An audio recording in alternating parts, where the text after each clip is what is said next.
Well, six times solo, one time with JP Cormier. Dave, you're no stranger to the Calgary Folk Club, and we're so excited to welcome you back in April. Looking forward to it. Yeah, it's a special place for me to play for sure. Yeah, well, and I think that if I'm remembering correctly, it was like the first solo gig you did outside of the Maritimes when you first busted out on your own. Yeah, absolutely. Yeah, you were one of the early early ones to present me. Yeah. Early adopter. Yeah. Well, we're thrilled to have you, and you're coming with a brand new album that is something that's a really special way of putting an album together. Let's talk a little bit about that. Field Notes, it's called, yeah?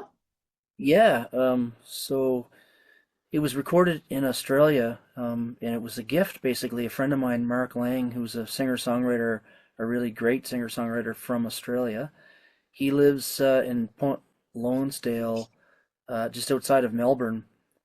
So he flew me there and put me up and hired a studio and a producer and a graphic designer and a videographer to capture the whole thing. And he came up with this concept album, which was me recording outside on a porch with one mic going to an old tape machine.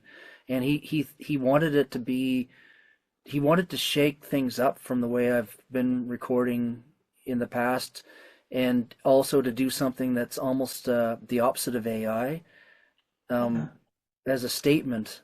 So it's pretty rough, warts and all. I had just written the songs and didn't really even know them that well.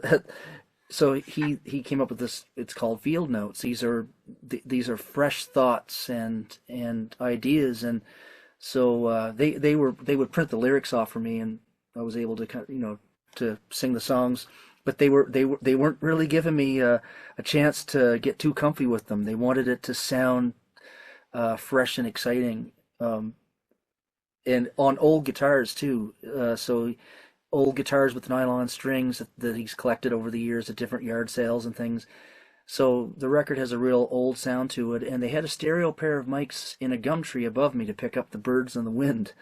So Oh, you'll oh, recognize some of those bird Sues, maybe. absolutely. I just got complete body shivers when you said that because that's one of the things that, you can blindfold a person and plunk them down in Australia, and within a few minutes you know you're in Australia because of the Yeah, birds and the wind. It's just got a different sound than it does in the Northern Hemisphere, and birds that we don't even recognize. And so I'm excited to hear the CD. I know it's coming out like February, and you're going to be with us in April. So this will be your yeah, album launch in Alberta, maybe? yep. Yeah, Ah, absolutely. Yeah, yeah, very, very cool. And this is like, you've got a few albums under your belt. Like this, I think number 15. yeah, yeah, and yeah. So it was an exciting way to do it. Yeah. And Well, just and kind of a new take on. letting people have a glimpse into the creative process. Yeah, That whole kind there, of, there's a song that Jamie Robinson and I wrote called "The Angels Share," yeah, and I'll sing that when I get to the club. But um, there's a we wrote it as a tribute to Bruce Guthrow, and when I was recording it, um, I was outside the studio and they were looking at me from inside the studio. I was out on this little porch. I sang the song once and they called me in and I thought they said we're going to go to the next song, and I thought that they didn't like it or something. And they said, no, no, we're keeping that because a little bird sang the solo with you during the guitar when you were playing the guitar by itself. It was perfect pitch, and when you started singing the last verse, the bird stopped singing. So they said, well, there's no way we can capture that again, so we're not even going to try. We're just moving to the next song. So that wow. was a cool Oh, moment. Yeah, yeah. I mean, how do you go yeah, on to the next song after that? You need to catch your breath because yeah, that's a pretty emotional yeah. experience. There were some emotional moments recording the record for sure. Like just there's different stories associated with the songs, and Mark is just such a beautiful soul, and for him to do that for me, and I I I said to his friend Nick Huggins, the owner of the studio, I said I had a hard time accepting this gift from Mark. It's too much, and his eyes watered up, and he said he's like that, mate.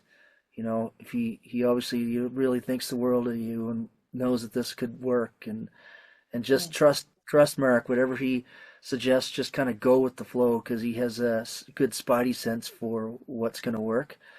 So I just sort of put my trust in that, and it was different because I'm used to recording all my own music over the years, for many years. So they wouldn't even let me hear the playback. They just take me right to the hotel where I was staying, and they mixed and mastered the record on day three, and it was yeah, yeah. Wow. Well, I suspect that this is going to be award material. I know that you do your music for the music's sake, not for the awards, but you sure racked up a few of them. 10 East Coast Music Awards, a couple of CFMA's Canadian Folk Music Awards, bunch of Nova Scotia awards, a Juno nominee. For somebody who just quietly does his thing, you have certainly been very productive and received a lot of accolades. So you're hitting notes with people that authenticity really shines through. Yeah, I'm not sure. I know that over the years I've had good people believe in me, and people I've worked with that have helped, kind of get the word out, I suppose.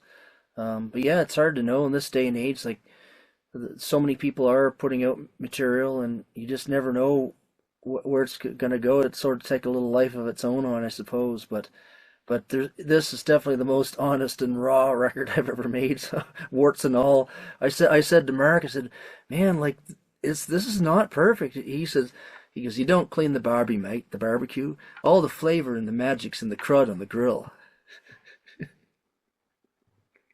So there's lots of crud on the grill, Suze. That sounds like an Aussie expression for sure. And I'm really, really grateful that he recognized that, authenticity is kind of the hallmark of your music. And we're super excited to have you April the 17th, Calgary Folk Club. And if you're in the area, we'd love to have you join us live. I mean, you're going to join us live, but we'd love to have audience come out and see you live. And if you're not in the area, you can actually be part of it anyway, because we do Yeah, Copper we came do in. He wanted to say hello, I guess. hello. What's the pup's name? Copper. Cop. I wonder how he got that name. Yeah, yeah, Yeah. he's a good fellow. Yeah, yeah, Yeah. but yeah, Well, I can't wait to get back, and this will be a special show. Getting to play with my son Judd, and thanks for making that happen. you're very welcome. Copper will be able to watch both of you on the online version because we do that Oh, as well, and so people can get he's a tickets he's for a both of those. But he's a yes, big fan. He loves our music. well, he probably doesn't know a whole lot other, because there's a lot of it going on at home, likely. But For sure. yeah, Yeah. super excited to have you come and with Judd. That's, it's a special moment for us. You'll be closing out the 54th season, which is hard to imagine we've been at it that long. But Yeah, yeah, congrats. That's yeah. You at her a long time. yeah. Well, not all of us have been doing it the whole time. Yeah. All right, thanks for joining me, and we'll see you April the 17th. Travel well, and I'm super stoked about Field Notes and the Alberta CD release of it. Thanks, Suze. Thank you.